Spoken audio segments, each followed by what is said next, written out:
இப்போ என்ன, இப்போ உங்களுக்கு இப்போ என்ன சொல்லணும், நான் எனக்கு அஞ்சலியை பிடிச்சிருக்குன்னு சொல்லணுமா, இல்லை என்ன சொல்லணும்னு நினைக்கிறீங்க அப்படின்னு வந்து இப்போ சரவணன் கொந்தளிச்சு இப்போ கேள்வி கேட்க போகிற மாதிரி ஒரு சம்பவத்துக்கான ப்ரெடிக்ஷன் தான் அது. இப்போ வந்து கஷ்டப்பட்டு தங்கமயில் தான் வாழ்க்கையில் செஞ்ச தப்புக்கெல்லாம் வந்து பிராயச்சித்தமாக ஒரு வயசான ஒருத்தங்களை பார்த்துக்கிட்டு இருக்க. இப்போ வந்து மீனா வேற வந்து அந்த வீட்டுக்கு வராங்க. வந்து ஏங்கா இதெல்லாம் ஓகேவா, ஒழுங்காக பார்த்துக்கிறீ, ஒழுங்காக அந்த வேற உங்களுக்கு வந்து அவ்வளோ கஷ்டம் தராமல் இருக்கா, ஏன்னா அது நிஜமா ரொம்ப கஷ்டம்க்கா, யாருனே தெரியாத ஒருத்தங்களுக்கு பாசம் காமிச்சு அவங்கள பார்த்துக்கிறதெல்லாம் அப்படின்னா. நான் நிறைய தப்பு செஞ்சுருக்கேன் மீனா, எங்கள் அம்மா சொன்னாங்கன்னு தான் செஞ்சேன், ஆனால் நான் தானே செஞ்சேன், கடைசியில் செஞ்சது நான் தானே, பொய் சொன்னதாகட்டும், கேஸ் போட்டதாகட்டும், அதே மாதிரி வந்து அத்தை நம்ம குடும்பம்லாம் வந்து வரதட்சணை கேட்டு கொடுமைப்படுத்தினாங்களான்னு வீட்டுக்கே வந்து போலீஸ்காரங்க கேட்டாங்க. கேட்ட பொழுது நான் வந்து திருன்னு முழிச்சேன், எங்கள் அம்மா தலையாட்டினாங்க. அதுக்கப்புறம் என்னை அவங்கள வெளியே போக சொல்லிட்டாங்க. நான் மட்டும் வீட்டில் தனியாக உட்காந்துருந்தேன்.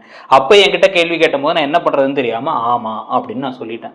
ஆமாம், நான் அவங்க என்னை குடும்பப்படுத்தினாங்கன்ட்டு. இதெல்லாம் அடுக்குமா, ஏன்னா வந்து அத்தை எப்படி கவனிச்சுக்கிட்டாங்க, எவ்வளோ பாசமாக இருப்பாங்க, நான் அப்படி சொல்லியிருக்கக்கூடாது மீனா.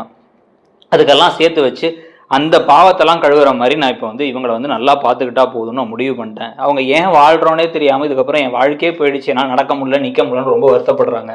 அவங்களுக்கு ஒரு ஆறுதலாக இருக்கேன், என் வாழ்க்கையும் வந்து எந்த பக்கம் போகுதுன்னே தெரிலல்ல அப்படின்னு சொன்னதுக்கப்புறமா தான் வந்து சரி ஓகே விடு, நான் விடுங்கா, நம்ம கிளம்பி முடிச்சுட்டு சொல்லுங்கள், நம்ம கோயிலுக்கு போகலாம் அப்படின்னு வந்து சொன்னதுக்கப்புறமா தான் வந்து சரி ஓகே மீனா, நான் அதை முடிச்சுட்டு இன்னும் கொஞ்ச நேரத்தில் அவங்க வந்துடுவாங்க, அவங்க வந்துட்டாங்கன்னா, நந்தினி வந்துட்டாங்கன்னா நான் வந்து கிளம்பி வந்துடுறேன் அப்படின்னு வெயிட் பண்ணுறாங்க. இதுக்கடையில் அஞ்சலி திருப்பி கால் பண்ணி, சரவணா ஃப்ரீயாக இருக்கியா, இன்னைக்கு திருப்பி கோயிலுக்கு போகலாமா, உனக்கு ஓகேனா போகலாம், இல்லை நீ பிஸியாக இருந்தனா வேணாம் அப்படின்னு வந்து சரி அஞ்சலி, எனக்கும் வந்து அன்றைக்கி வந்தபோது கொஞ்சம் மனசு நிம்மதியாக இருந்துச்சு, சரி வா போகலாம் அப்படின்னு வந்து அவரும் சொல்லிடுறாரு. சொன்னதுக்கப்புறமா அவங்க கிளம்பி இப்போ திருப்பி கோயிலுக்கு போனதுக்கப்புறமா உன்னை பற்றி தான் சரவணா நான் ரொம்ப யோசிச்சுட்டு இருந்தேன்.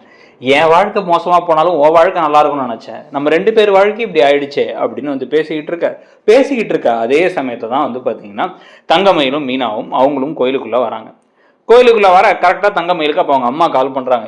மயிலே எங்கே இருக்க அப்படின்னு வந்து கேட்டப்புறமா என்னம்மா ஆச்சரியமாக ஃபோன் பண்ணியிருக்க அப்படின்னா, ஆமாம் வெட்டியாக இருந்தேன்னு திட்டினேன், நீ தான் இப்போ வேலைக்கெல்லாம் போறிய, சம்பாதிக்கவும் ஆரம்பிக்கிற, அப்புறம் எதுக்கு உன்னை திட்ட போகிறேன், என்ன ஒன்று சீக்கிரமாக வந்து இந்த சம்பாதிச்ச கையோட கிளம்பி ஒன்று உன் புருஷன் வீட்டுக்கு போயிடு, இல்லை நீ எங்கேயாச்சும் ஹாஸ்டலில் பணம் கொடுத்து தங்குறதுக்கு போயிடு, என்னால் உன்னை வச்சு பார்த்துக்க முடியாது, சரி அதை விடு, நீ இப்போ எங்கே இருக்கன்னு சொல்லு அப்படின்னா, கோயிலுக்கு போகிறோமா, இப்போ தான் முடிஞ்சு நானும் மீனாவும் கோயிலுக்கு போகிறோம் அப்படின்னு. அப்படியா, நான் கூட போகணும்னு நினச்சேன், அந்த சாமிக்கிட்டேயாச்சும் கேட்போம், எங்களுக்கு மட்டும் ஏன் அவ்வளோ கஷ்டம் அப்படின்னு கேட்போம் அப்படின்னு நினச்சேன்.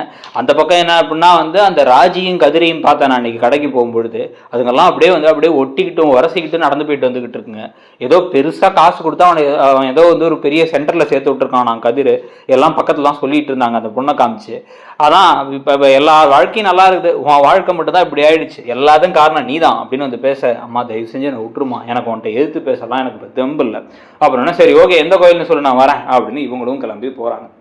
அவங்க கிளம்பி போக இப்போ வந்து மீனாவும் தங்கமயிலும் உள்ளார போயிட்டு சாமியெல்லாம் கும்பிட்டு அதுக்கப்புறமா வந்து சரி உட்காருங்கக்கா அப்படின்னு உட்காந்து பேச ஆரம்பிக்கும் பொழுதே வந்து மீனா வந்து பாருங்கக்கா, நீங்கள் எதை பற்றியும் பெருசாக கவலைப்படாதீங்க, முதல்ல இப்போதைக்கு உங்கள் அம்மா பேசுறதெல்லாம் விட்டுட்டு வேலைக்கு போகிறீங்க, வேலைக்கு போயிட்டு சம்பாதிக்கிறீங்க, உங்களுக்கு வேணும்னா சொல்லுங்கள், இன்னொரு ஹாஸ்டல் கூட பார்க்குறேன். இப்போல்லாம் வந்து நம்ம ஊர்லேயே வந்து இந்த பிஜியெல்லாம் சாப்பாடு போடுறதோட சேர்த்து பிஜியெல்லாம் வந்துருச்சு, 4000 5000 கூட வந்து சில பிஜியெல்லாம் இருக்குது அப்படிங்கிறாங்க. அந்த பிஜியில் வந்து நீங்கள் சேர்ந்துக்கிட்டால் சாப்பாடுக்கு வந்துட்டு எக்ஸ்ட்ரா கொஞ்சம் காசு கொடுக்க வேண்டியது இருக்கும், நீங்கள் வாங்குற 10,000 வச்சு இப்போதைக்கு சமாளிச்சுக்கலாம், போக பார்த்துக்கலாம் அப்படின்னு உடனே மீனா, அப்போ நான் கடைசி வரைக்கும் ஹாஸ்டலே எங்கள் அம்மா வீடுனே இருந்துருவேன்னே சொல்கிறியா, என்னை மாமா ஏற்றுக்கவே மாட்டாரா, அவ்வளோதான் நான் என் வாழ்க்கை, அப்போ நான் டிவோர்ஸ் கிடச்சிரும் தான் சொல்கிறியா நீயும் அப்படின்னா, அக்கா அதை பற்றி நான் பேச முடியாது, ஏன்னா நீங்கள் சொன்னது நான் வந்து இப்போ சரி ஓகே நீங்கள் வந்து உங்கள் அம்மா சொன்னதுக்காக சொன்னீங்க அப்படின்னு நினைக்கலாம், ஏன்னா வந்து நான் ஒரு 3வது மனுஷி மாதிரி தான், ஆனால் நீங்கள் சரவண மாமாவை ஏமாத்திருக்கீங்க,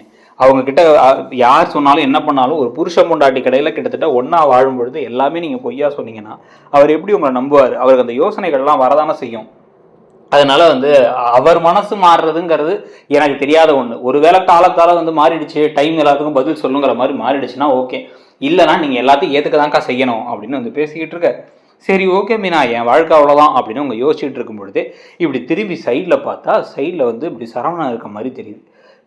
மாமா அப்படிங்கும் போதே டக்குன்னு மீனாவும் பார்க்குறாங்க, பார்த்தா வந்து அப்போ தான் சரவணனும் வந்து அந்த பக்கம் கார்னரில் இப்படி உட்காரும் பொழுதே கூட அஞ்சலியும் உட்காடுறாங்க. உட்காந்துட்டு டக்குன்னு அஞ்சலி என்ன பண்ணுறாங்க, இப்படி கிட்டக்க வந்து இவருக்கு இந்த திருநீரை வச்சு விட்டு அப்படி நெத்து அந்த இதை ஊத அப்படியே இந்த பக்கம் தேம்பி அழ ஆரம்பிக்கிறாங்க தங்கமயில். தங்கமயில் திரும்பி அழ ஆரம்பிச்சோன்னா ஷாக் ஆகி உடனே மீனா வந்து இப்படி திரும்பி என்ன அக்கா அக்கா அழாதீங்கக்கா, இங்கே வச்சு அழாதீங்கக்கா அப்படிங்க. அது அது அது அது அந்த அந்த பொண்ணு அந்த முதல்ல மாமா காதலிச்ச பொண்ணு தானே. ஒரு பொண்ணு கல்யாணம் முடிஞ்சிருச்சு, அதுக்கப்புறம் தான் என்ன கல்யாணம் பண்ணாங்கன்னாங்க. அவங்க 2 பேரும் என்ன பண்ணிட்டு இருக்காங்க இங்க, 2 பேரும் ஏன் ஒன்னா வந்திருக்காங்க அப்படின்னு தேம்பி அழ ஆரம்பிக்கும் பொழுதே வந்து நான் ஏற்கனவே ஒரு தடவை பார்த்தேன்க்கா, கோயிலே வச்சு பார்த்தேன். ஆனால் இதுதான் முன்னாள் காதலின்லாம் எனக்கு தெரியாது, ஏன் பேசுகிறாங்க என்ன பேசுகிறாங்கன்னு எனக்கு தெரியல அப்படிங்க. அப்போ அவ்வளோதான், நான் வேணான்னு மாமா முடிவு பண்ணி அதுக்குள்ளே அடுத்த ஆளே பார்த்துட்டு போயிட்டாரா? அப்போ அவங்க 2 பேரும் கல்யாணம் பண்ணிப்பாங்களா? அப்போ என் வாழ்க்கையில் இதுக்கப்புறம் நான் வந்து இருந்தது என் வாழ்க்கையை அந்த முழுசாக தொலைச்சிட்டேனா அப்படின்னு இவங்க அழ ஆரம்பிக்கும் போது, தொலைப்ப நீ ஏன் தொலைக்க போற, நான் இருக்க வரைக்கும் ஏன் தொலைக்க போற, இதை வச்சே நான் அவனை என்ன பண்ணுறான்னு பாரு அப்படின்னு குரல் கேட்க திரும்பி பின்னாடி பார்த்தா பின்னாடி வந்து அவங்க அம்மா நின்றுட்டு இருக்காங்க. நின்றுட்டு வேகமாக போக அம்மா வேணாமாங்கும் போது, ஏ உனக்கெல்லாம் மனசாட்சி இருக்கா அப்படின்னு அங்கே போய் நிற்கிறாங்க. நீ எல்லாம் ஒரு பெரிய மனுஷனாடா அப்படின்னு வந்து கேட்க உடனே வந்து டக்குன்னு நிமிந்து வந்து ஒரு பெரிய நல்லதான் வல்லதான் எங்கள் மூத்த பிள்ளை அப்பாவின்னாங்க. இப்போ என்ன பண்ணிருக்க, அதுக்குள்ளார டிவோர்ஸே அப்ளை பண்ணி இன்னும் வந்து டிவோர்ஸே கிடைக்கல, அதுக்குள்ள இன்னொரு பொண்ணோட ஊர் சுற்றிக்கிட்டு இருக்கியா அப்படின்னு வந்து பேச, இந்த பாருங்க தேவையெல்லாம் பேசாதீங்க அப்படின்னு சரவணா வந்து பேசிட்டு மீனா நீ ஏப்பா இங்கே அப்படின்ட்டு மீனா வந்து வாங்க அப்படின்னு இந்த பக்கம் இழுக்க பார்க்க, விடுமா, ஓ அப்ப இந்த புள்ளைய உனக்கு பிடிச்சிருக்குது, இந்த புள்ள கூட உனக்கு வாழணுங்கிறதுக்காக தான் என் பொண்ணை கழட்டி விட பார்த்தீங்களா, இதையே என் லாயர்கிட்ட சொல்லி இந்த கேஸை என்ன பண்றேன்னு மட்டும் பாரு. இவனுங்க வந்து வேணுனே இன்னொரு பொண்ணோட பழக பார்த்தாங்கன்ட்டு சும்மா விட மாட்டேன். நான் வெறுமனே கேஸ் போட்டு என் பிள்ளைய ஒன்று உங்கள் வீட்டுக்கு அனுப்புவேன், இல்லை அப்படின்னா அவங்க வீட்டில் இருக்க காசெல்லாம் மொத்தமாக உருவி எனக்கு வந்து என் பிள்ளைக்கு வந்து இதுவாக ஆலிமணியாக கொடுக்குறோன்னு சொல்லி நான் இப்போ கேட்க வைக்க போகிறேன் பாரு அப்படின்னு வந்து பேசும்பொழுதே வந்து இந்த பாரு இந்த வாங்கம்மா போகலாம் அப்படிங்கும் பொழுதே வந்து இப்போ என்ன சொல்லணும்னு நினைக்கிறீங்க நீங்கள், ஃப்ராடுத்தனம் பண்ணது, பொய் சொன்னது, ஏமாத்துனது எல்லாம் உங்கள் பொண்ணு. ஏன் நான் என் வாழ்க்கையில் எதையும் பார்க்கக்கூடாதா, ஏன் என் ஃப்ரெண்டு கூட நான் பேசக்கூடாதா, அவள் என் ஃப்ரெண்டு, நாங்கள் 2 பேரும் ஒன்றா வந்து பேசியிருக்கோம், ஒன்றா படிச்சிருக்கோம், அதனால் நாங்கள் பேசிக்கிட்டு இருக்கோம்.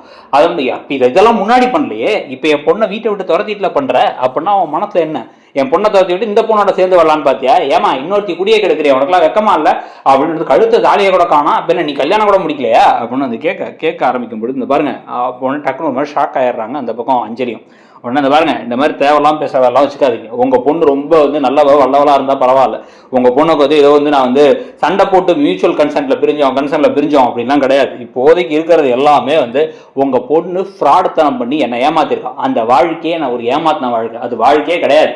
அதனால வந்து இன்னொரு தடவை என்கிட்ட வந்து தேவையெல்லாம் பேச வேலை வச்சுக்காதீங்க. கோர்ட்டில் பார்த்துங்க, கோர்ட்டில் போய் சொல்கிறேன்னா சொல்லிக்கங்க.